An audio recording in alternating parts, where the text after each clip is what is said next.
السلام عليكم ورحمة الله وبركاته. ازيكم يا حبايب قلبي؟ عاملين ايه؟ يا رب تكونوا بخير. والنهاردة هنعمل مع بعض وصفة خفيفة وسريعة وحلوة جدا. هنعمل مع بعض ايه؟ هنعمل مع بعض الفطير بتاع الفطاطري اللي بيعمله بالسكر والسمنة واللبن. حاجة كده سهلة وبسيطة وسريعة وطعمها بجد تحفة. يلا نسمي الله ونشوف المقادير.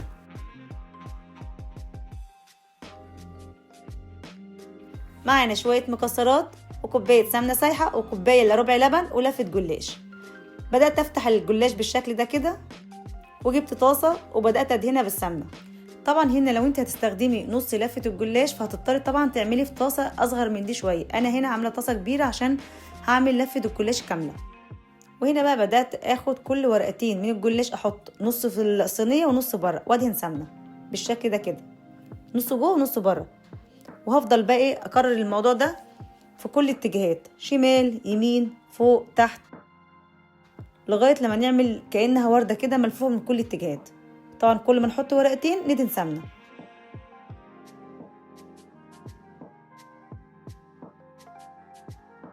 من جنب ده ومن جنب ده.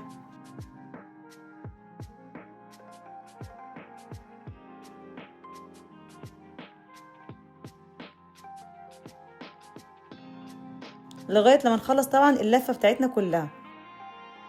طبعا زي ما انتم شايفين بحط نص الجلاش نص جوه ونص بره كده. خلاص كميه الجلاش معانا خلصت. هنا بقى هنحط الحشوه بتاعتنا. الحشوه دي بترجع لك انت، اي حشوه انت عايزه تحشيها حطيها. انا هنا مستخدمه فول سوداني مجروش وجوز الهند وزبيب، وكان عندي فستق حطيته كده. خلاص بقت معانا بالشكل ده. هبدا بقى احط عليها معلقه كبيره من السكر البودره، علشان احنا طبعا مش هنسقيها باي نوع من الشربات او عسل او اي حاجه. طبعا دي فطيره خفيفه خالص. طبعا السكر البودره علشان يدوب معانا بكل سهوله. وبعد ما خلصنا بالشكل ده هنبدأ بقى نقفلها. طبعا التقفيلة هنا يختلف، هنبدأ من آخر ورقة لأول ورقة بالشكل ده كده. كل ما نقفل ورقة نحط عليها سمنة تاني لغاية لما نخلص كل الدايرة بتاعتنا. كل ما تلمي ورقة بالشكل ده تحطي عليها سمنة علشان تبقى مورقة معاكي كده كويسة.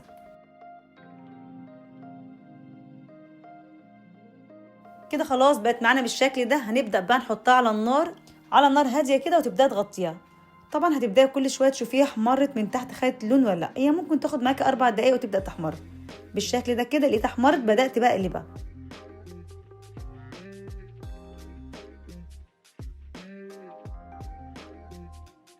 وبعد ما قلبناها بالشكل ده هنبدا بقى نرفع من على الجناب ونحط لها شويه سمنه علشان الفطيره معانا ما تلزقش.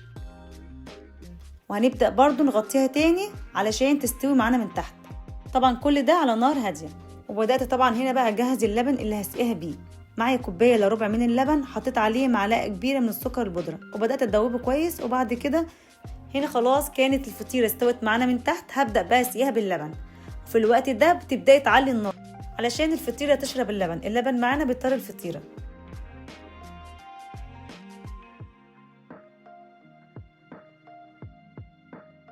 كده خلاص جهزت معانا وبقت معانا بالشكل ده. هنبدا بقى نديها رشه من السكر البودره واي نوع مكسرات عندك. انا كان عندي شويه فستق بدات اضيفها عليها بالشكل ده كده.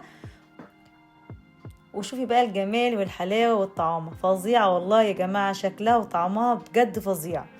اللبن مع السكر مع المكسرات مع السمنه بيديها طعم حلو قوي. وهنبدا بقى طبعا نقطعها التقطيع اللي انت عايزاها وحباها. انا هنا اقطعها زي الفطاطري بالظبط كده.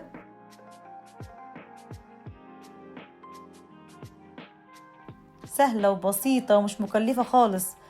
بقلل المقادير. لو انت قاعده كده فاضيه وعايزه تاكلي حاجه حلوه مسكره قومي واعمليها على طول. وطبعا الحشوه اللي انت عايزاها تحشيها بيها.